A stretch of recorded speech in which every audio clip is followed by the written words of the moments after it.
Very good morning student. हम हमारी हिंदी की बुक भारत की खोज का चैप्टर 2 तलाश पढ़ रहे हैं, जिसमें हमने पढ़ा है कि जो इसके लेखक है पंडित जवाहरलाल नेहरू भारत को जानने की अच्छे से कोशिश कर रहे हैं। वो यह कह रहे हैं कि इतिहास में जो भी हुआ था उन्हें वह अभी तक सुनाई दे रहा है। जैसे जो एक सम्राट अकबर थे, वो अपने विद्वानों के साथ संवाद और वाद विवाद कर रहे हैं, वह उन्हें अब साफ सफाई सुनाई दे रहा है।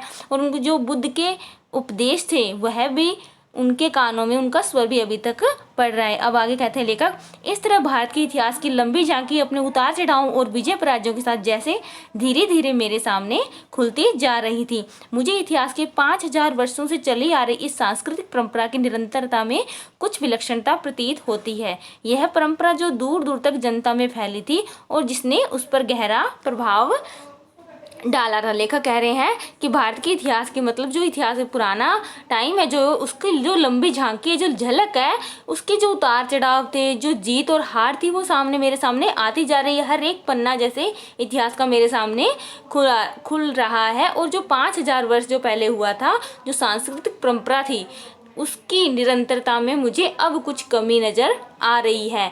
विलक्षणता का मतलब होता है कि कुछ कमी, कुछ एक तरह से कह सकते हैं कि कमजोरी।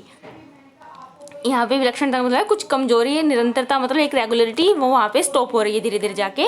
यह परंपरा दूर दूर तक जनता में फैली थी, जिसने उस पर गहरा प्रभाव डाला था। अब पढ़ते हैं भारत की शक्ति और सीमा। लेखक कह रहे हैं भारत की शक्ति और स्रोतों और उसके पतन और नाश के कारणों की खोज लंबी और उलझी हुई है, पर उसके पतन के हाल के कारण पर्याप्त स्पष्ट हैं। भारत तकनीक की दौड़ में पिछड़ गया, और जो यूरोप जो तमाम देशों में एक जमाने में पिछड़ा हुआ था, तकनीकी प्रगति के मामले में आगे निकल गया। अब लेखक कह रहे हैं कि जो भारत की शक्ति के स्रोत है, मतलब जिससे भारत को शक्ति मिलती है, और जो भारत का विनाश हुआ है, उसके कारणों खोज आपस में उलझी हुई है और लंबी हुई है। लेकिन लेखक कह रहे हैं कि लेकिन जो उसके नाश के कारण है, हाल ही के मतलब अभी जो हुए हैं वर्तमान काल में, वो मुझे स्पष्ट दिखाई दे रहे हैं। क्यों? क्योंकि भारत तकनीकी दौर में टेक्नोलॉजी की उसको नॉलेज ज़्यादा नहीं है, उसके बाद टेक्निकल चीज़ें नहीं है, तो इस चीज़ें वह पिछड़ गया है। और जो यूरोप के तमाम देश हैं उनमें टेक्निकल नॉलेज उनमें ज़्यादा है उनके लोगों में, इसलिए वो आगे जा रहे हैं, और भारत इसी के कारण ही पीछे है। अब लेखक कह रहे हैं इस तकनीकी विकास के पीछे विद्वान की चेतना थी तथा हौसलामंद जीवनी शक्ति और मानसिकता थी।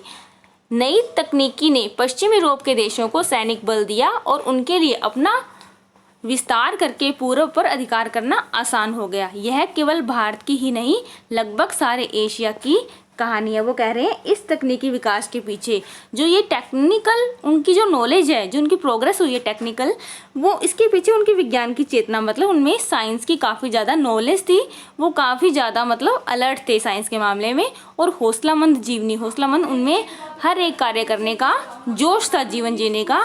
उनकी मानसिकता, जो मन की शक्ति थी, वो भी काफ़ी स्ट्रॉन्ग थी यूरोप के देशों के लोगों में। नई तकनीकी, नई टेक्नोलॉजी जब आती है तो एक तरह से जीवन जीने की एक अलग ही तरक्की हो जाती है कि वो जीना चाहते हैं। यूरोप के देशों को सैनिक बल दिया, जब उनमें टेक्निकल नॉलेज बढ़ी, तकनीकी विकास हुआ, तो इससे सैनिक बल भी उनका काफ़ी स्ट्रॉन्ग हुआ। और उन्होंने अपना विस्तार करके, इस तरह उन्होंने अपना विस्तार कैसे किया, जब सैनिक बल बढ़ेगा तो वो अपना राज्यभार भी बढ़ाएंगे। तो उन्होंने क्या किया कि पूर्व के जो देश थे उन पर भी अपना अधिकार जमाना शुरू कर दिया। और ये जो भारत की स्थिति थी, टेक्निकल जो उनकी नॉलेज कम थी, ये भारत की नहीं बल्कि जो सारा एशिया था उसकी कहानी यही थी कि वह टेक्निकल नॉलेज कम होने के कारण पिछड़ गया। ऐसा क्यों हुआ, इस गुत्थी को सुलझाना ज़्यादा मुश्किल है, क्योंकि पुराने समय में तो भारत में मानसिक सजगता और तकनीकी कौशल की कमी थी नहीं, किंतु बाद की सदियों में उत्तरोत्तर गिरावट का आभास होने लगता है। अब लेखक कह रहे हैं कि इस गुत्थी क्या है कि ये पिछड़ क्यों गया, इसको सुलझाना काफ़ी ज़्यादा, गुत्थी एक तरह से कि पहेली होती है। बोलते हैं कि इस प्रॉब्लम, इसको सुलझाएं कैसे, वो कहते हैं मुश्किल है। क्योंकि मैंने तो देखा है कि पुराने समय में जो लोगों में, भारत में मानसिक सजगता के लोग तो थे, वो मन से काफ़ी अलर्ट थे हर काम करने के लिए, और टेक्निकल नॉलेज की भी उनमें कोई कमी थी नहीं।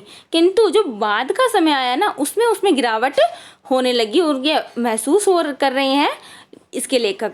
जीवन की लालसा और उद्यम में कमी आ जाती है। वो कहते हैं कि जब टेक्निकल नॉलेज की कमी होती है तो अपने आप ही जीवन की लालसा और उद्यम में कमी आ जाती है, काम करने में कमी आ जाती है। क्यों?